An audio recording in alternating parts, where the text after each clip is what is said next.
Nombreux sont ceux qui se réclament du christianisme et qui ont été indignés par les événements du 7 octobre, à juste titre.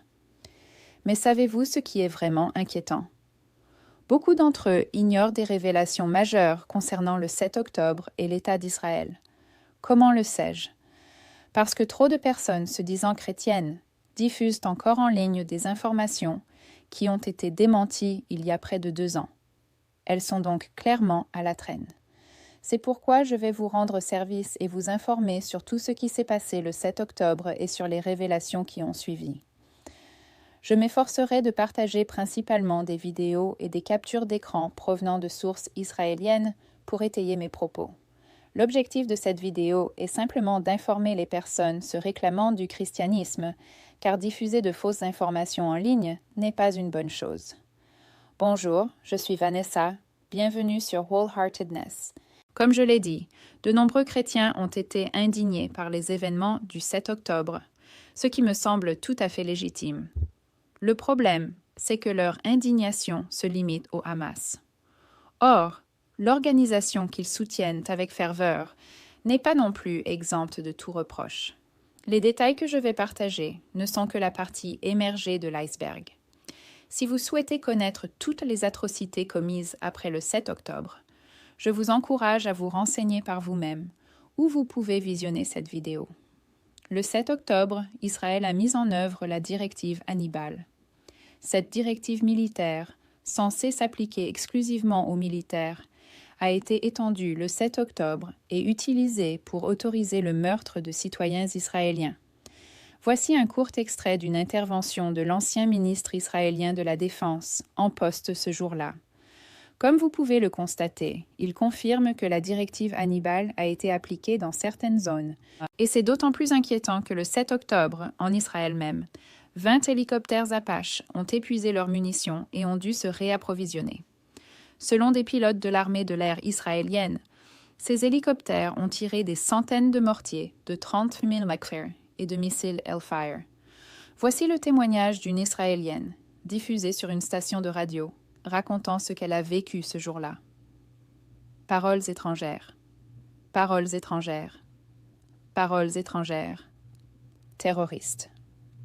Par ailleurs, Barzon Shane Zonshin, l'un des ravisseurs de chars, a déclaré à la chaîne d'information israélienne Channel 13 « J'ai décidé que tuer nos soldats était la bonne décision, qu'il valait mieux mettre fin aux enlèvements pour qu'ils ne soient pas capturés. » Le 7 octobre et les jours suivants, Modern Israel a diffusé des images de voitures calcinées, laissant croire que le Hamas en était responsable.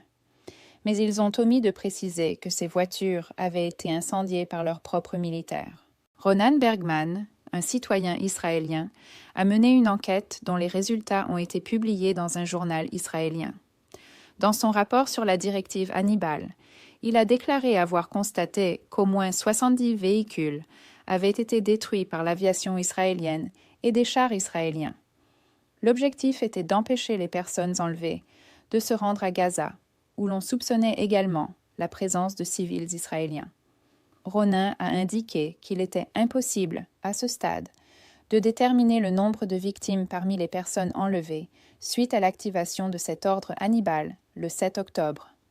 Israël a également diffusé des images de maisons détruites le 7 octobre. Or, une fois de plus, Israël a omis de préciser que c'était son armée qui avait causé ces dégâts. Pourquoi ces destructions alors? Pardon? Quoi? Pourquoi? Pourquoi ces destructions? On dirait plutôt que c'est à cause de nos chars qui ont ouvert le feu. Oui. Parce qu'ils étaient bloqués dans ces maisons et que nous devions reconquérir toute la colonie, ce qui était impossible sans les chars. D'accord. Alors, combien étaient là et combien ont survécu? Combien de personnes ont péri dans cette maison? Personne n'a survécu. Dans d'autres bâtiments, nous avons secouru de nombreuses personnes, mais dans cette maison, 19 personnes sont mortes, dont 8 enfants. Des citoyens ont témoigné le 7 octobre, affirmant que l'armée israélienne leur tirait dessus alors qu'ils étaient chez eux. Certains ont même admis que c'était l'armée israélienne qui avait tué des otages qui se trouvaient avec eux. Mais Israël affirme n'avoir tué personne et n'avoir rien fait de mal ce jour-là. Pourtant, cette conclusion contredit les témoignages de nombreux citoyens israéliens. Nous allons maintenant aborder certains événements antérieurs au 7 octobre, survenus un an avant même les attentats. Israël avait des plans détaillés pour le 7 octobre. Les informations dont disposait Israël concernant ces plans étaient si précises qu'elles indiquaient même le nombre d'otages que le Hamas prévoyait de prendre. Alors, malgré ces plans détaillés élaborés un an à l'avance, l'État d'Israël a-t-il fait quoi que ce soit pour empêcher les attentats du 7 octobre? Non. Le Premier ministre israélien actuel, Benjamin Netanyahu, est actuellement jugé pour corruption. Il est accusé d'avoir soutenu le Hamas pendant des années avant le 7 octobre, et ce dès le début des années 2010.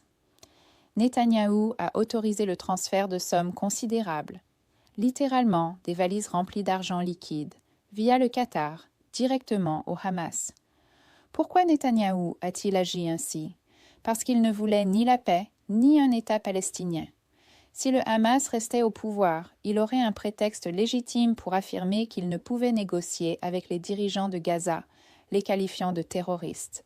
Maintenir le Hamas au pouvoir était donc une priorité pour Netanyahou et ses ministres d'extrême droite. En 2019, Netanyahou aurait déclaré lors d'une réunion de l'Akoud que quiconque s'oppose à un État palestinien devrait soutenir financièrement le Hamas. Bien que Netanyahou nie avoir tenu ces propos, il les a effectivement tenus en 2012 lors d'une interview avec le journaliste Dan Margalit. Son actuel ministre des Finances, Smotrich, a également fait la même déclaration lors d'une interview en 2015. Et Netanyahou n'était pas le seul. Même pendant son passage au pouvoir, l'autre Premier ministre, tout en empêchant l'acheminement de valises via le Qatar vers le Hamas, n'a pas pour autant bloqué les flux financiers vers ce groupe. Alors, comment le Hamas a-t-il pu commettre les attentats du 7 octobre? Grâce au soutien et à la bénédiction de Benjamin Netanyahou et du gouvernement israélien actuel. Enfin, revenons sur les allégations concernant les événements du 7 octobre. J'espère que vous lirez cette petite mise au point. Il me semble important de clarifier les choses, car beaucoup de gens cherchent à accuser autrui. Quel que soit votre point de vue sur cette question, voici ce qui devrait guider votre réflexion. On a menti au sujet des bébés décapités. Il n'y a pas eu 40 bébés décapités. Aucun bébé décapité n'a été retrouvé le 7 octobre. Ce jour-là, 14 enfants de moins de 10 ans ont perdu la vie. Parmi ces 14 enfants, un seul avait 1 an et l'un d'eux n'était même pas encore né. Ce bébé d'1 an a malheureusement été tué par balle à travers la porte. Ainsi, la personne qui a tiré sur ce nourrisson ignorait qui elle visait. L'enfant à naître est mort avec sa mère, elle aussi tuée. Il est important de comprendre que les données du registre israélien des décès de ce jour-là ne confirment en rien la thèse de la décapitation de bébés. Pas un seul. Et certainement pas 40. Aucun enfant n'a été ligoté et brûlé vif. Il s'agit d'un mensonge propagé par l'État d'Israël et un groupe israélien appelé Zaka. Je vais vous partager une vidéo, un peu plus longue, d'une interview du chef de Zaka. Vous constaterez par vous-même qu'il est un personnage douteux et qu'il est à l'origine de la quasi-totalité des mensonges du 7 octobre. Cette interview a été réalisée avec Sky Television, une chaîne britannique. Nous avons trouvé 2 tas de corps à Be'eri. 2 piles de 10 enfants chacune ont été attachées dos à dos et brûlées vives. Or, si l'on regarde les statistiques de décès à Be'eri, on constate qu'il n'y a que 10 enfants morts là-bas. Ce ne sont pas des enfants, mais des jeunes de 18 ans. Donc, quand on les voit brûler, on ne connaît pas leur âge exact. On parle de jeunes de 18 ou 20 ans et on ne peut pas le déterminer sur place avec des papiers d'identité. Ce n'est pas la seule histoire douteuse que raconte Yossi Landau à propos du kibbutz Be'eri. Il poursuit en affirmant avoir vu une femme allongée par terre, enceinte. Le kibbutz Be'eri a nié ces faits.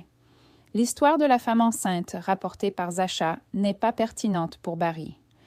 Yossi Landau insiste sur le fait qu'il a été témoin de cette scène à Bari. Si vous voulez voir la photo, je l'ai. Pouvez-vous nous montrer la preuve photographique? Oui. Où est mon téléphone? Oh, pardon. Je ne vais pas le mettre devant la caméra. Non, non, ce n'est rien. Je vais venir regarder. Voici le couteau qu'ils ont utilisé. Ils ont tiré et tué. Mais là-bas, il y avait la femme. Mais ce sont les images prises après que les corps ont été enlevés. Oui. Voici le bébé. C'est lui. Je suis désolée d'être aussi explicite, mais je ne vois pas le bébé ici. Vous ne pouvez pas voir le bébé parce que... Mais voici la photo de la mère. D'accord. Bien sûr. Vous savez, quand nous étions là-bas, nous n'avons pas pensé à tout filmer. Nous n'avions pas ça. Ce n'était pas prévu. D'accord. Très bien. La photo montre un morceau de chair carbonisée non identifiable. La liste des morts ne contient aucune victime correspondant à la description de Yossi Land. Le 7 octobre, 2 bébés meurent. L'un est tué par une balle tirée à travers une porte. L'autre décède des suites d'une césarienne d'urgence après que sa mère a été blessée par balle. Aucun des deux n'est brûlé ni décapité. Vous qui avez été témoin de cela de vos propres yeux, de vos propres mains, de vos propres yeux, de vos propres oreilles, que diriez-vous à celui qui minimise ce qui s'est passé? Je ne dirai rien. Je demanderai simplement, s'il vous plaît.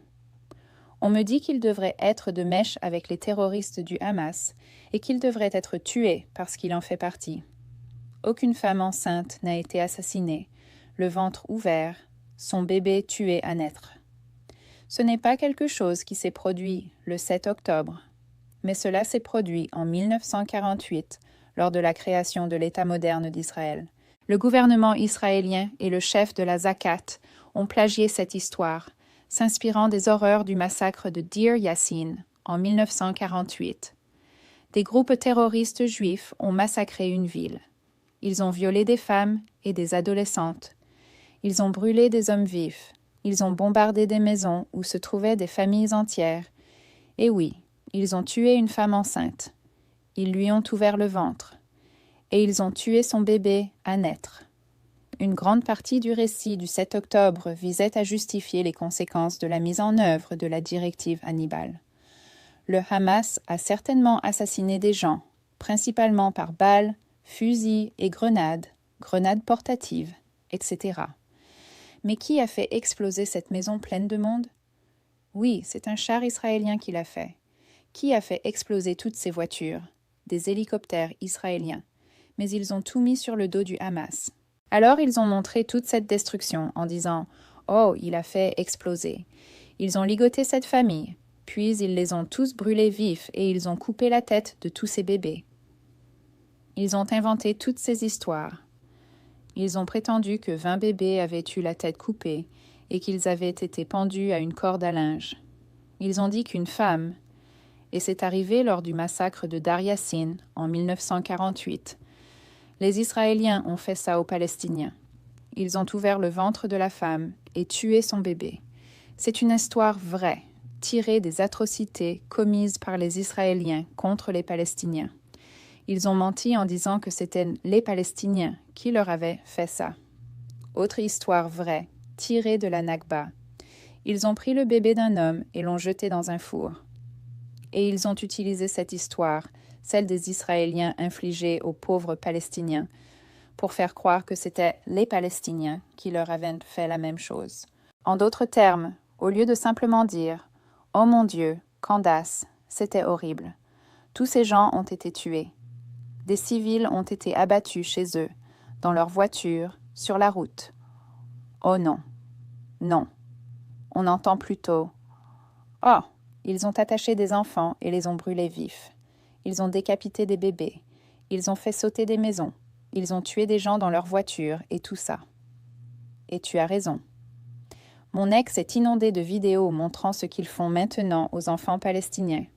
Des bébés décapités, des bébés brûlés vifs, et l'Amérique détourne le regard. Oui. Ils disent que c'est faux.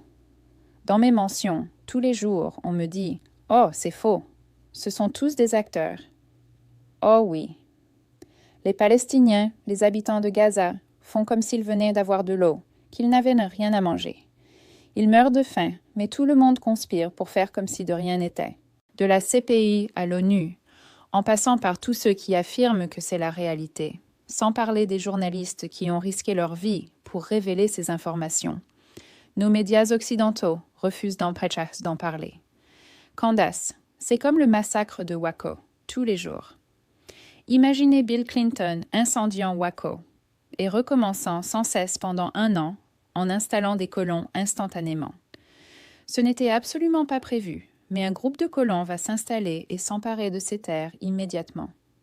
Quand vous voyez des gens en ligne qui réclament la fin du conflit à Gaza, arrêtez de répondre, libérez les otages.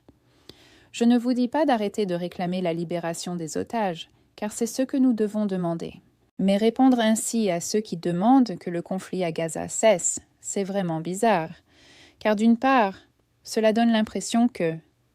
On a l'impression que vous approuvez les châtiments collectifs, parce que la population de la bande de Gaza est composée à 99,1% de civils. Il ne manque donc que moins de 1% pour qu'elle atteigne 100% de population civile. N'oublions pas non plus que 50% de cette population est composée d'enfants.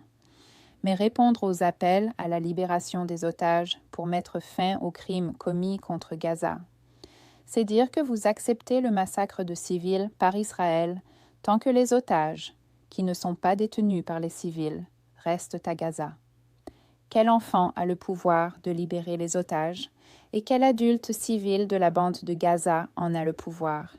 Imaginez un instant que notre gouvernement prenne des otages dans un autre pays et que ce pays nous menace tous de nous raser si nous ne les libérons pas. Et pourtant, ces otages sont détenus par notre gouvernement dans des lieux auxquels nous n'avons pas accès. C'est de la folie pure et simple. C'est précisément le raisonnement que vous employez lorsque vous répondez à ceux qui implorent la libération des otages pour mettre fin au génocide à Gaza. Des otages. Votre réponse n'a rien à voir avec leur demande, car les personnes pour lesquelles ils plaident n'ont pas le pouvoir d'obtenir ce que vous leur proposez. C'est donc totalement hors de propos. C'est illogique. C'est insensible, malveillant et tout simplement idiot. De plus, demander la libération des otages en réponse aux supplications de la population ne fait que révéler votre ignorance. Le 9 octobre 2023, le Hamas a proposé de libérer tous les otages, même les familles israéliennes. Ils estiment que c'est le gouvernement d'Israël qui sabote le retour des otages. Et ils le disent depuis plus d'1 an. Selon Steve Witkoff, l'envoyé spécial de Trump au Moyen-Orient, c'est également l'État d'Israël qui prolonge la guerre et empêche les otages de rentrer chez eux, alors que jusqu'à présent, la plupart des otages ont été libérés grâce à des cessez-le-feu et des voies diplomatiques. Comble de l'ironie, Netanyahou a déclaré explicitement que même si les otages étaient libérés, la guerre ne prendrait pas fin. Ils n'ont aucune intention de cesser les bombardements sur la bande de Gaza, car ils veulent l'occuper. Enfin, une note interne de l'armée israélienne a fuité. Ce mémo détaillait leurs objectifs pour leur offensive sur la bande de Gaza, ce qu'ils voulaient accomplir et la libération des otages. Il figurait tout en bas de la liste. Donc, non. Dire « libérer les otages » à des gens qui supplient en ligne l'État d'Israël de cesser de massacrer des innocents est une réponse totalement dépravée et moralement inacceptable. Et ça vous donne vraiment une mauvaise image. En fin de compte, lorsque nous choisissons de soutenir quelqu'un, nous devrions le faire de manière éclairée et conforme aux principes bibliques. Soutenir quelqu'un aveuglément, inconditionnellement, n'est pas biblique. Donc, si vous prévoyez d'apporter une allégeance aveugle et un soutien inconditionnel à l'État d'Israël, peut-être devriez-vous réfléchir à 2 fois avant de confesser publiquement votre foi chrétienne, car aux yeux du monde, vous donnez une très mauvaise image de Jésus. Mais si vous souhaitez entendre ce que j'ai à dire et qui m'a valu des ennuis ces derniers mois, regardez cette vidéo. En tout cas, merci beaucoup de l'avoir regardée. Partagez cette vidéo avec tous ceux qui pourraient être intéressés ou avoir besoin de l'entendre. À la prochaine!